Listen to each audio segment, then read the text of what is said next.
the vengeful spirit of a brutally murdered woman, returning to destroy the entire village without leaving a single soul. The movie begins with the sound of a loud scream from a woman that breaks the silence of the night, echoing from deep within the forest.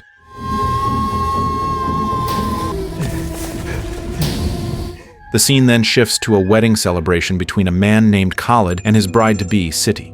Khalid was born into a respected family in his village, which is why his wedding is held in such a grand manner. Khalid is a widower with a young son named Nick. Since Nick was a baby, his biological mother had abandoned him and asked Khalid to raise him well. Even until now, Nick's mother has never returned to visit them. Despite Khalid being a single father, Siti truly loves him for who he is and cares for Nick as if he were her own child.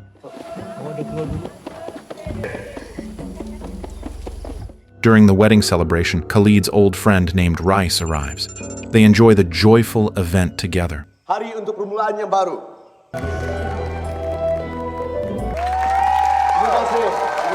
While chatting with Khalid, Rice suddenly hallucinates and sees a woman in a red dress, which makes him lose focus. Time passes, and as the night grows late, Rice decides to go home with a woman he just met named Ida, who works as an escort. Since his youth, Rice has always been flirtatious toward women, and tonight, after meeting Ida, he immediately invites her to come home with him. On their way, Rice is startled when he almost hits a mysterious woman on the road. Because of his sudden braking, Ida's head hits the dashboard, knocking her unconscious. Rice quickly gets out of the car to check on the woman, but suddenly she disappears without a trace. Terrified, Rice tries to get back into his car to leave, but strangely, the car won't start. Out of nowhere, the woman in the red dress appears behind him and brutally kills him.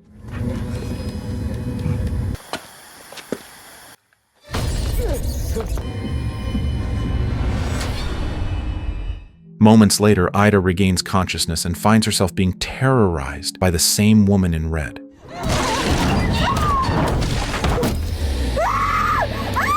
Meanwhile, at another place, Siti and Khalid are seen joking around in their bedroom. Then Nick comes in and tells Khalid that he saw a ghost. To comfort Nick, Khalid jokingly says that he will fight off any ghost that dares to scare him. Kalau aku akan gunakan ilmu aku. Kami akan gunakan ilmu kami tu. After putting Nick to sleep, Khalid returns to his room. The next morning, Siti wakes up and is shocked to find bloodstains on the floor of their house.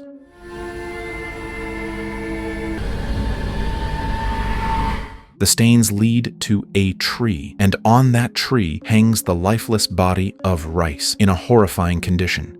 In an instant, the news of Rice's death spreads throughout the village.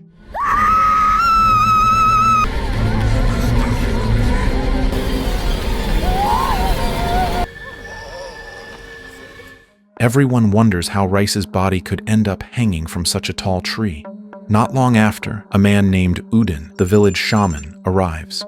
Udin claims that darkness has enveloped the village and Rice was its first victim. He believes the killer is the woman in the red dress, who is now targeting Khalid's family. To prevent further tragedy, Udin advises Khalid to cleanse his house. Udin's words make Siti frightened. She begins to suspect that she was the one who brought the woman in red to Khalid's village.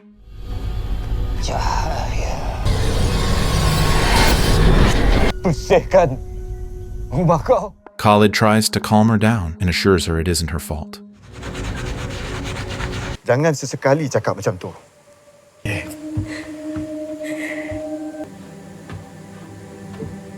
That night, while Khalid is fast asleep, he wakes up after feeling a hand touching his face.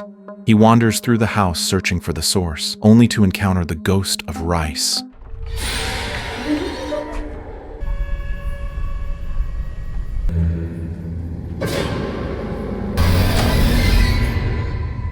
But it turns out to be just a nightmare caused by his deep anxiety over Rice's gruesome death. Seeing Khalid crying from the bad dream, Siti wakes up and comforts him. To help him forget the nightmare, Siti makes love with Khalid. Without their knowledge, Nick quietly sneaks out of the house to meet a mysterious figure.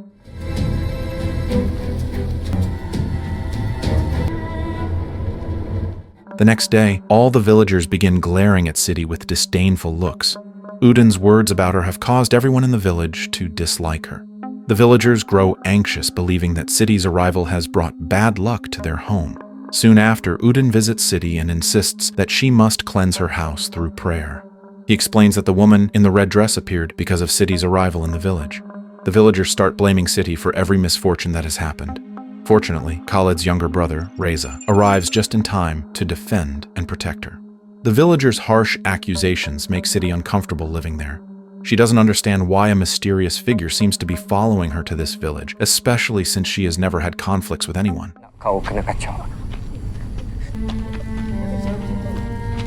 As night falls, all the villagers hurry back to their homes, locking every door and window in fear of being terrorized by the woman in red.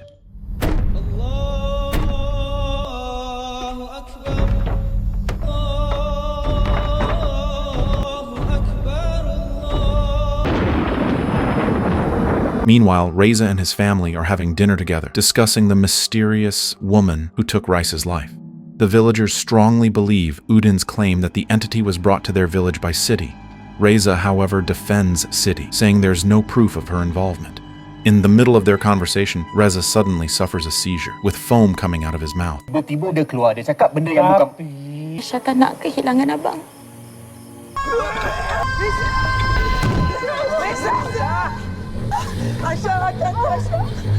Everyone panics and rushes him into his room. Suddenly, the door slams shut by itself, trapping Reza and his wife inside. Moments later, Reza wakes up, but begins strangling his own wife.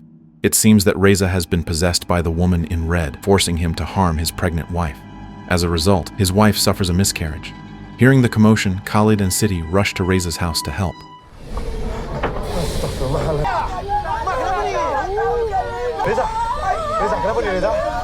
While they're gone, Nick remains at home, unaware that the woman in red is there, gently putting him to sleep. After the horrifying night, Reza visits Khalid's house to discuss what happened. He tells Khalid that during the possession, he could feel the spirit's overwhelming sense of vengeance. Reza warns that the terror will not stop until all of them are dead. Aku dapat rasa kehadiran dia dekat. Aku dapat rasa dia berdendam. Kita semua akan mati. From another room, Sidi overhears their conversation. She begins to suspect that the woman in red is actually Nick's biological mother, who has died and is now seeking to kill her. Khalid then clarifies that Nick's mother is not dead. She merely left them and has never been heard from since. Unable to bear the situation any longer, Sidi decides she wants to leave the village. Suddenly, they hear Nick laughing by himself. Khalid and Sidi rush to him and ask who he's laughing with, but Nick refuses to answer, which angers Khalid. Moments later, Khalid notices Reza standing in the yard. He quickly goes outside to confront him and eventually finds Reza deep in the forest. There, Reza speaks of a dark sin from the past involving himself, Khalid, and Rice. He believes that the woman in red seeks revenge for something terrible the three of them did years ago. Suddenly, Reza appears to be possessed again, and the spirit repeatedly calls Khalid a murderer. Mati. Dengan isteri kawan cicik tu pun kau tak bagi tahu. Nakal lah Abang Khalid ni. Realizing that Sidi and Nick are in grave danger, Khalid rushes home to save them.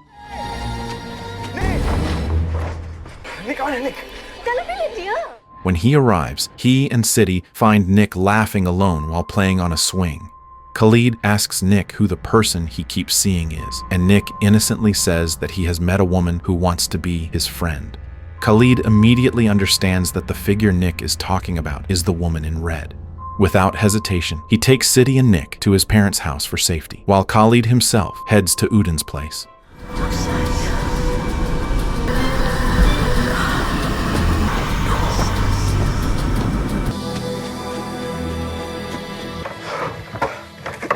There, Khalid finally confesses his greatest sin, one that is deeply connected to the ghost of the woman in the red dress.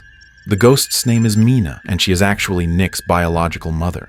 Many years ago, when Khalid was still young, he often visited entertainment places where many women worked as escorts. Each time he went, he always sought out one particular woman, Mina. Over time, as they spent more moments together, Khalid and Mina fell in love. At first, their relationship went smoothly, but eventually Khalid began to feel that Mina was too possessive. Mina kept asking him to marry her. As the son of a respected family in the village, Khalid felt ashamed of the idea of having a wife who once worked as an escort. To protect his family's reputation, Khalid lied to Mina, telling her that he had been arranged to marry another woman from his village. He did this hoping Mina would end the relationship. Hearing that, Mina was devastated and heartbroken. She decided to return to her hometown. However, a few months later, Mina came back to find Khalid. Her purpose was to demand responsibility. She was pregnant with his child. Panicked, Khalid decided to secretly take Mina to a doctor who could terminate her pregnancy. Without telling her the real reason, Khalid, Rais, and Reza brought Mina to that doctor. During the trip, Mina grew suspicious and asked Khalid where they were going. Eventually, Khalid confessed that he couldn't accept her or the baby she carried. Horrified, Mina tried to escape from the car, unwilling to let her unborn child, who had been in her womb for 9 months, be killed by its own father. Khalid, Rais, and Reza split up to search for her.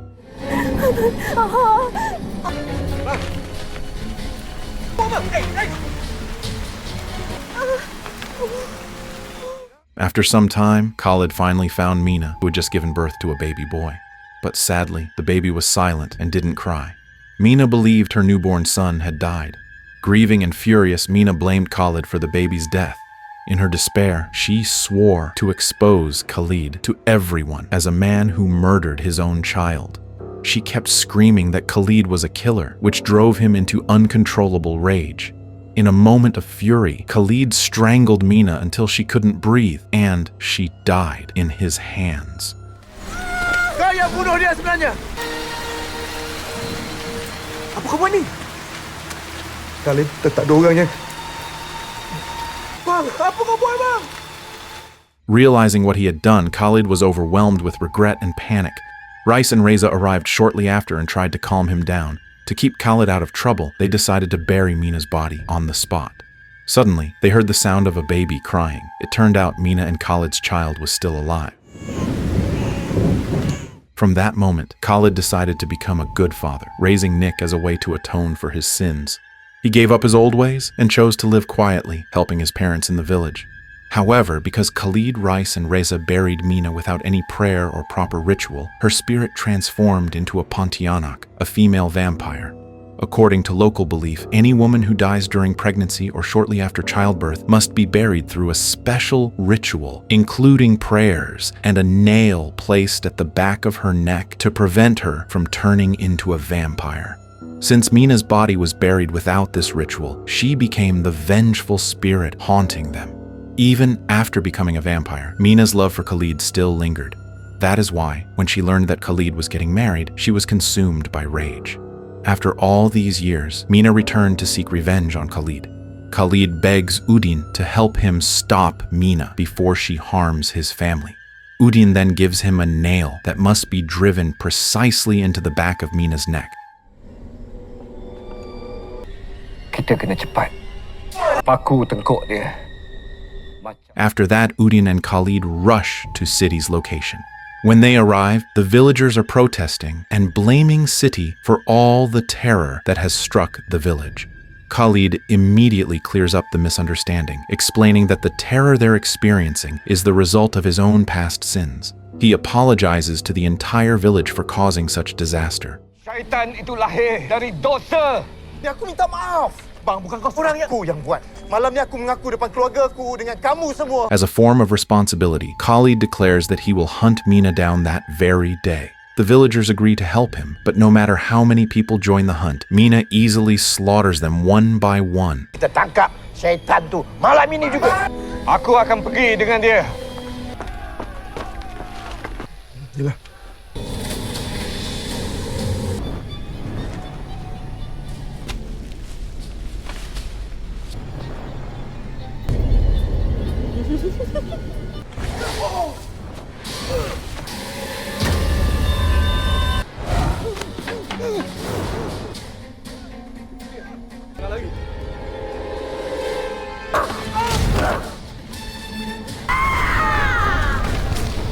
After killing the villagers, Mina now targets Reza.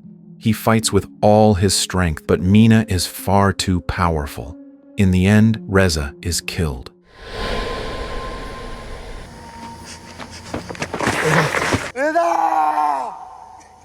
Seeing his brother's lifeless body breaks Khalid's heart. In desperation, he approaches Mina and starts talking to her. Mina expresses that she still loves Khalid and hopes they can be together again. Khalid agrees with everything she says. Seizing the moment, he suddenly tries to stab Mina's neck with the nail. But unfortunately, he misses the exact spot. Feeling betrayed once again, Mina can no longer forgive Khalid. She kills him brutally on the spot.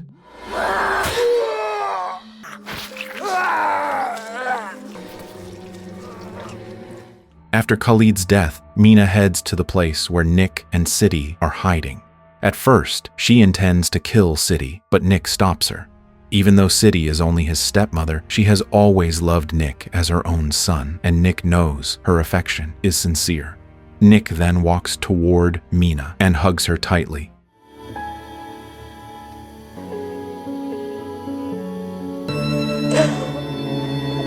Mina feels overwhelming joy being able to embrace her son for the first and last time.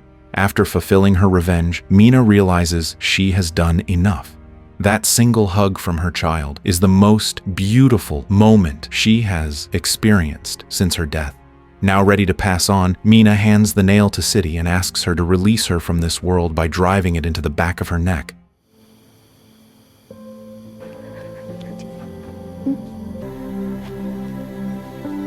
Before that, Mina asks Sidi to always protect Nick and raise him with genuine love so he can grow into a good person in the future. After years of waiting for vengeance, Mina is finally able to rest in peace, and the story comes to an end.